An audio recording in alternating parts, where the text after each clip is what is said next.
Baik, vaksinasi menjadi cara yang dianggap paling efektif untuk melawan pandemi COVID-19. Pemerintah telah menetapkan ada 7 jenis vaksin yang digunakan di dalam negeri, yaitu Sinovac, AstraZeneca, Sinopharm, Moderna, Pfizer, Novavax, dan juga Bio Farma. Target vaksinasi terus dikejar untuk mencapai kekebalan kelompok. Lalu bagaimana keunggulan vaksin yang saat ini digunakan di dalam negeri? Kami bahas pagi ini. Untuk Anda, kita lihat inilah jenis-jenis vaksin yang ada di Indonesia yang sudah masuk ya dan diimpor oleh pemerintah Indonesia. Kita lihat dari sisi efikasinya terlebih dahulu. Efikasi ini merupakan tahap yang dilakukan pada saat uji klinis ya. Jadi uji klinis yang kemudian ini dikeluarkan emergency use authorization-nya oleh BPOM. Oke, jadi ini berbeda dengan efektivitas, tapi ini adalah efikasi vaksin COVID-19 yang ada di Indonesia. Kita lihat terlebih dahulu, Sinovac saat ini efikasi yang sudah diterbitkan itu sebesar 65,3%. Kemudian AstraZeneca yang berasal dari Inggris efikasinya 63,09%. Kemudian Pfizer ini terlihat efikasinya paling tinggi ya 95,3%. Kemudian Moderna 94,1%. Sinopharm 79% dan juga Novavax 90%. Oke, ini efikasi dari jenis-jenis vaksin COVID-19 yang sudah masuk ke Indonesia. Saat ini sendiri pemerintah mengklaim sudah ada 200 juta. Oke, 200 juta dosis vaksin yang sudah diamankan oleh pemerintah untuk kemudian didistribusikan ke seluruh masyarakat Indonesia. Dan pada Agustus 2021 ini tercatat sudah ada 57 juta lebih masyarakat Indonesia yang mendapatkan vaksinasi COVID-19 dosis pertama, kemudian untuk vaksinasi COVID-19 dosis kedua diklaim sudah ada 31 juta masyarakat Indonesia. Apakah Anda menjadi salah satu yang sudah menerima dosis vaksinasi ini? Jika belum, segera kunjungi fasilitas kesehatan terdekat, sentra vaksinasi untuk mendapatkan vaksin, karena ini sangat penting melihat. Kalau kita lihat tadi Jakarta sudah ditetapkan statusnya dari PPKM level 4, Jawa dan Bali ya menjadi PPKM level 3, salah satunya karena percepatan vaksinasi yang sudah dilakukan dan terbukti memang sebagian besar masyarakat yang divaksinasi COVID-19 ini yang terkena COVID-19 dampaknya tidak separah mereka yang belum mendapatkan vaksinasi. Itu data dari Kemenkes termasuk juga WHO. Jadi segera dapatkan vaksin apapun jenisnya begitu dan juga melihat kondisi kesehatan Anda. Kita lihat selanjutnya keunggulan vaksin COVID-19. Nah ini dia, sebetulnya kita saat ini juga sedang menunggu ya nantinya vaksin merah putih. Jadi tadi saya sebutkan ada 7, tapi di sini masih baru 6 yang akan saya jabarkan kepada Anda. Karena vaksin merah putih yang diproduksi oleh Bio Farma atau vaksin yang dikembangkan oleh pemerintah Indonesia, begitu ada beberapa lembaga, Universitas UI, UGM, kemudian UNER, juga Eijkman dan juga LIPI ini sedang mengembangkan vaksin merah putih. Nah, vaksin merah putih ini dijadwalkan akan keluar emergency use authorization-nya pada nanti bulan Oktober 2021 ini. Kemudian diperkirakan vaksin merah putih akan bisa dipergunakan untuk masyarakat Indonesia pada tahun 2022 begitu. Jadi kita masih menunggu ya vaksin merah putih vaksin Bio Farma ini tepatnya di semester pertama tahun 2022 begitu. Kenapa vaksin merah putih ini juga menjadi vaksin yang kita tunggu-tunggu? Karena vaksin merah putih dikembangkan di Indonesia dan ada kemungkinan karena vaksinnya dikembangkan di dalam negeri begitu dengan virus yang karakteristik virus yang diteliti juga dari Indonesia ini bisa memberikan efikasi lebih besar lagi dan juga efektivitas lebih tinggi lagi untuk kemudian menangkal COVID-19 yang ada di Indonesia. Nah, kita lihat keunggulan yang saat ini vaksin yang sudah diimpor masuk ke Indonesia. Tadi saya sebutkan ada 200 juta dosis vaksin. Yang paling banyak yang masuk ke Indonesia tentunya adalah Sinovac, begitu.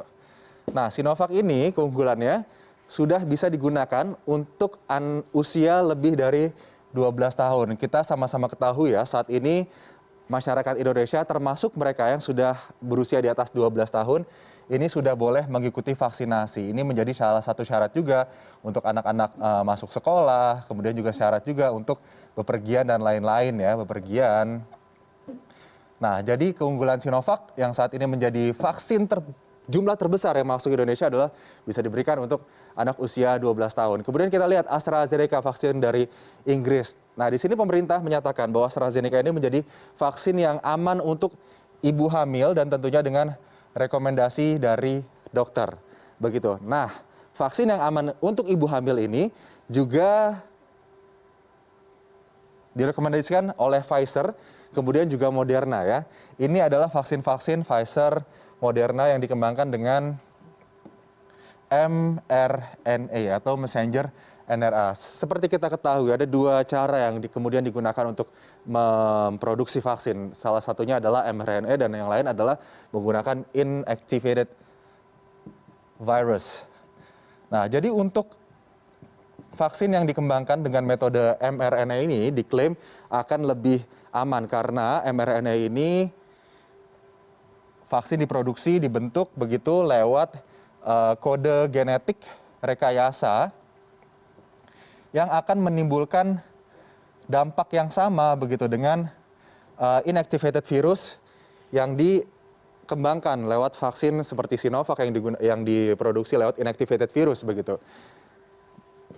Nah, jadi itulah ya kita lihat di sini. Kemudian Pfizer juga aman untuk penderita autoimun dan juga komorbid. Jadi sebetulnya vaksin-vaksin lain pun juga aman diberikan kepada para warga yang memiliki komorbid. Tapi komorbidnya memang berbeda-beda dan memang harus sesuai dengan rekomendasi dokter. Untuk itu penting sekali sebelum Anda melakukan vaksinasi, Anda memeriksakan kesehatan Anda, melakukan tes begitu, termasuk juga melakukan tes COVID-19 untuk mengetahui apakah badan Anda, tubuh Anda ini komorbidnya bisa tidak berdampak buruk setelah divaksinasi. Kita lihat di sini, Pfizer ini bisa diberikan kepada penderita autoimun dan juga komorbid. Komorbidnya apa saja? Komorbidnya hipertensi, diabetes, asma, gangguan ginjal, dan juga paru-paru. Jadi inilah komorbid yang diperbolehkan untuk ikut dalam vaksinasi menggunakan vaksin Pfizer. Nah, kemudian Moderna. Moderna juga kita lihat di sini bisa diberikan kepada penderita autoimun.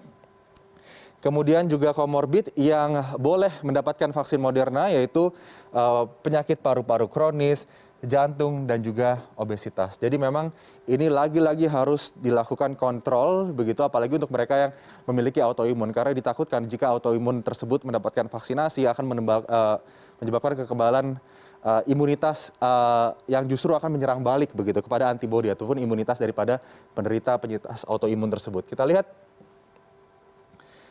Nah, ini dia tadi yang kita bahas yaitu vaksinasi bagi penderita autoimun. Jadi ada vaksin Pfizer dan juga vaksin Moderna. Tadi seperti yang saya katakan, ini adalah vaksin yang mengandung mRNA sehingga aman untuk penderita autoimun. Diklaim oleh WHO, oleh perusahaan sendiri, mRNA ini lebih aman begitu jika diberikan kepada mereka penderita autoimun. Ini sudah dilakukan juga uji klinisnya begitu ya, sehingga tidak diragukan lagi. Tapi memang ada syaratnya. Apa syaratnya? Yaitu kondisi autoimunnya harus terkontrol dengan baik, kemudian dibuktikan dengan surat rekomendasi dokter. Maka dari itu saat ini mereka yang memiliki autoimun ataupun memiliki komorbid, meskipun sebelumnya ya belum menjadi kelompok prioritas yang untuk mendapatkan vaksin COVID-19, saat ini sudah diperbolehkan, tapi tetap lagi-lagi harus dengan kontrol yang baik dan rekomendasi dokter. Inilah keunggulan-keunggulan dari vaksin yang saat ini beredar di Indonesia yang sudah diimpor oleh pemerintah. Kita masih menunggu vaksin merah putih. Tapi saat ini untuk mengejar target vaksinasi 200 juta masyarakat Indonesia, tentunya kita harus ikut serta dalam melaksanakannya, termasuk juga jangan lupa meskipun kita sudah divaksin, protokol kesehatan harus tetap ketat, memakai masker, mencuci tangan, menjaga jarak, mengurangi mobilitas, dan juga menghindari kerumunan. Karena lagi-lagi saat ini jumlah masyarakat yang belum divaksin masih lebih banyak daripada masyarakat yang sudah mendapatkan vaksin. Maka dari itu protokol kesehatan ketat masih sangat diperlukan sampai herd immunity seluruh masyarakat Indonesia, target yang telah divaksinasi sudah mencapai target.